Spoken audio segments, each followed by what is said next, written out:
Alright, so quick little video to go over the sack animation guidelines. So there's a link to the flour sack rig, a link to, well, there will be a link to the video going over the rig. I need to upload that. And this is a thing that I meant to delete but didn't. So again, links to student work as previous. I have my version of the flour sack, which just sort of this random goofy little thing. But it's using the same rig. I've made one or two very small changes to the rig, just so that it works a little bit better, has some better functionality to it. There's one or two things that were broken, which are now not broken. But basically, 10 to 20 seconds, I think I said 10 to 20 seconds of animation, and there should be some kind of clear story being communicated. And the reason that I'm using mine as an example is it's a weird, so like for the record, flipping this rig around, it is not a huge fan of that. You can see right here on that little leg, there's some crazy like flipping that's happening right there.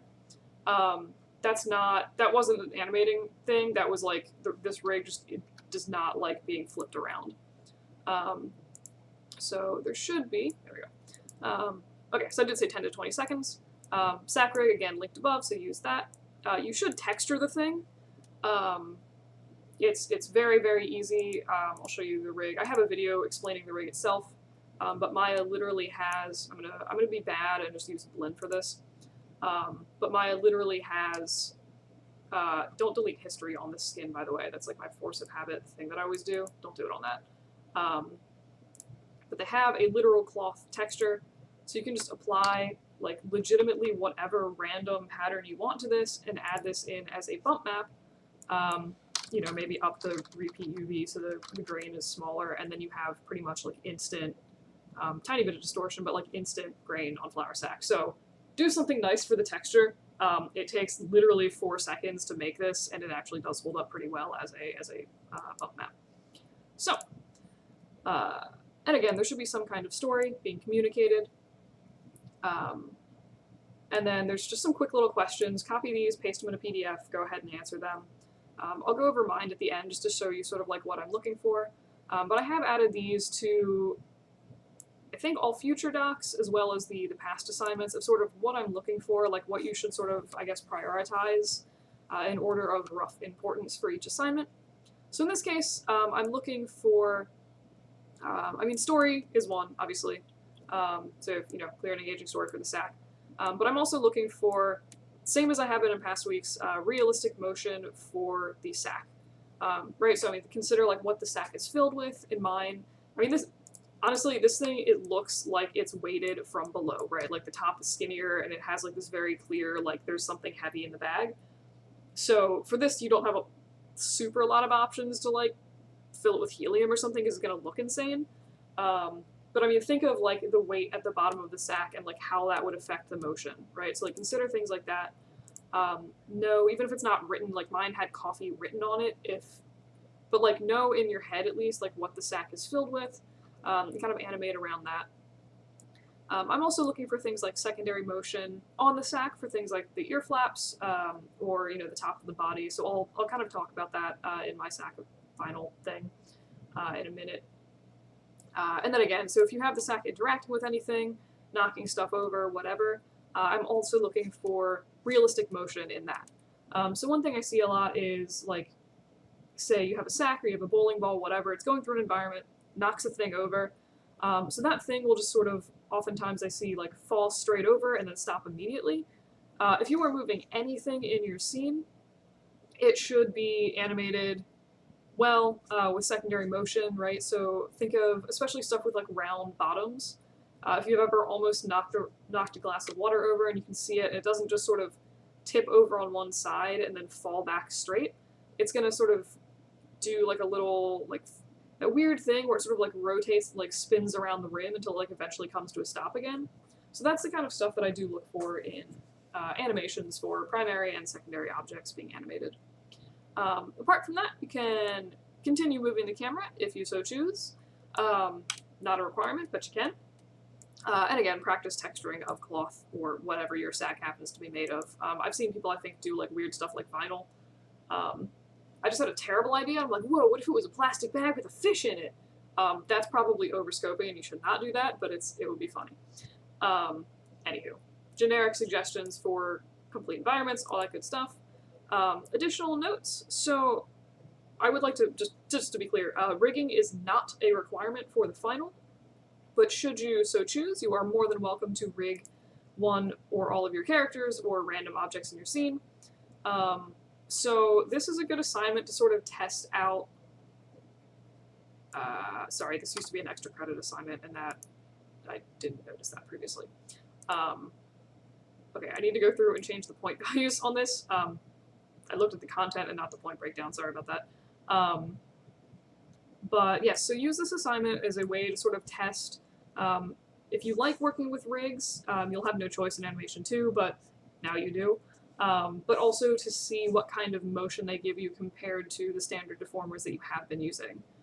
In certain instances, again, if you do something crazy like a full sock monkey or something like that, you might need to rig the character because you just aren't going to be able to reasonably do that with deformers. Point breakdown, once I modify this, will be the same as previous assignments, so like 1 point for modeling, 1 point for texturing, and 5 points for animating, for a total of 7 points. What to submit? When you look at everything except the what to submit stuff. Alright, so, and I've also changed, in case you didn't see the notification, I have changed assignments going forward because I know there's like issues accessing rendering stuff. The farm was supposed to be working but isn't, etc.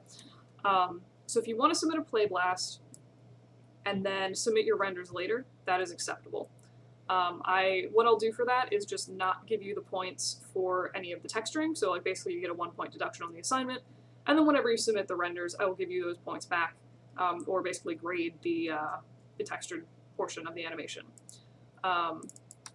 So this should just be a video of the animation in Playblast or rendered form. If you do a Playblast, you should still have some basic texturing on your objects, like the sack and stuff. Obviously it doesn't need to be like super crazy fully rendered, but there should, again, be some kind of texturing on your sack, and environmental objects, ideally. If you are playblasting, make sure that you turn off extra stuff in your scene, like, you know, cameras, the controls on the rig. To turn those off, super, super easy. Just go under controls and pop those off. I will ignore, if you're playblasting, I will ignore the stupid master controller just because of how the rig is set up, but all the other controls should most definitely not be turned on. And if you could also turn on just screen space, ambient occlusion, and anti-aliasing, it just makes your playblast look a little bit better. I'll go through and organize this better. If you submit a render, just do the same thing you've been doing before. So basically video animation and a PDF with the little questions and such that are listed up here. The only other thing I want if you're doing a playblast is, I'm gonna add some more videos to clarify this, but or sorry, not videos. I will clarify the text of this in a second. Is do a few test renders, like 3 to 5 test renders or something throughout your scene, just so like, you don't need to render the whole thing, but that way people can give you feedback on your texturing, tell you if it's like super light or super dark or something like that. So that's basically this assignment. Honestly, it was one of the most fun that I've ever done. So I'm going to go through and just sort of like point out some stuff in my animation if you guys are interested that sort of I would be looking for in another animation. So the secondary motion of like the little ear flaps and such like that, I didn't really treat those as arms. Some people do, so it depends on what you're doing. I did just sort of treat them as like weird floppy things on his head, but you can see like when he shakes, his little ear flaps sort of keep moving, and they don't, like I did additional animation on them. And they sort of flop around as he moves, depending on whatever this goofy sack is doing. For some reason, I decided it was a great idea to like make him limpy, but I tried as best as possible, whole camera shaking there, to make him feel heavy. By far, the worst part of this entire animation is when this sack falls. So the falling is acceptable. You know, again, you get a little bit of a camera shake and like some flop on the ears. Is that getting up motion is so bad. And I actually realized, I went back and I looked at the scene, I had him in the animation, apparently I cut it from the final, but I had him like crawling forward awkwardly, which was kind of funny. I was like, I don't remember that because apparently I didn't include it. Anyway, so this falling motion, or sorry, when he gets up, this is terrible. One, his ear flaps look insane. They're bent very far down. But there's no weight to it, right? Like, he's not pushing himself up. He's just scrunching and then sort of mysteriously floating up. And I hate it so much. And I'm always like, I should go back and change that, but like, I'm never going to. But avoid stuff like that because it looks really, really bad. And compared to the rest of the animation in this, it stands out as being overtly terrible.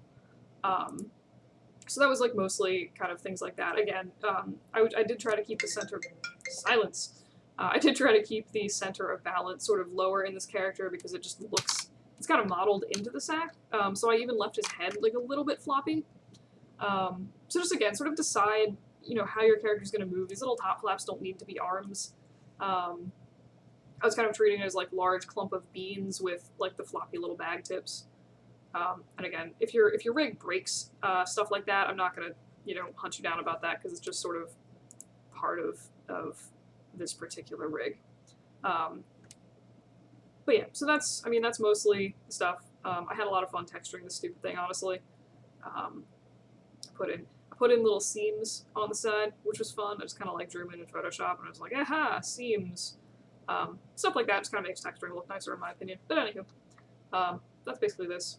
That's pretty much the sack assignment. Honestly, it was one of the most fun assignments that I did in college, and probably still one of my favorite ones. But anywho, have fun with it.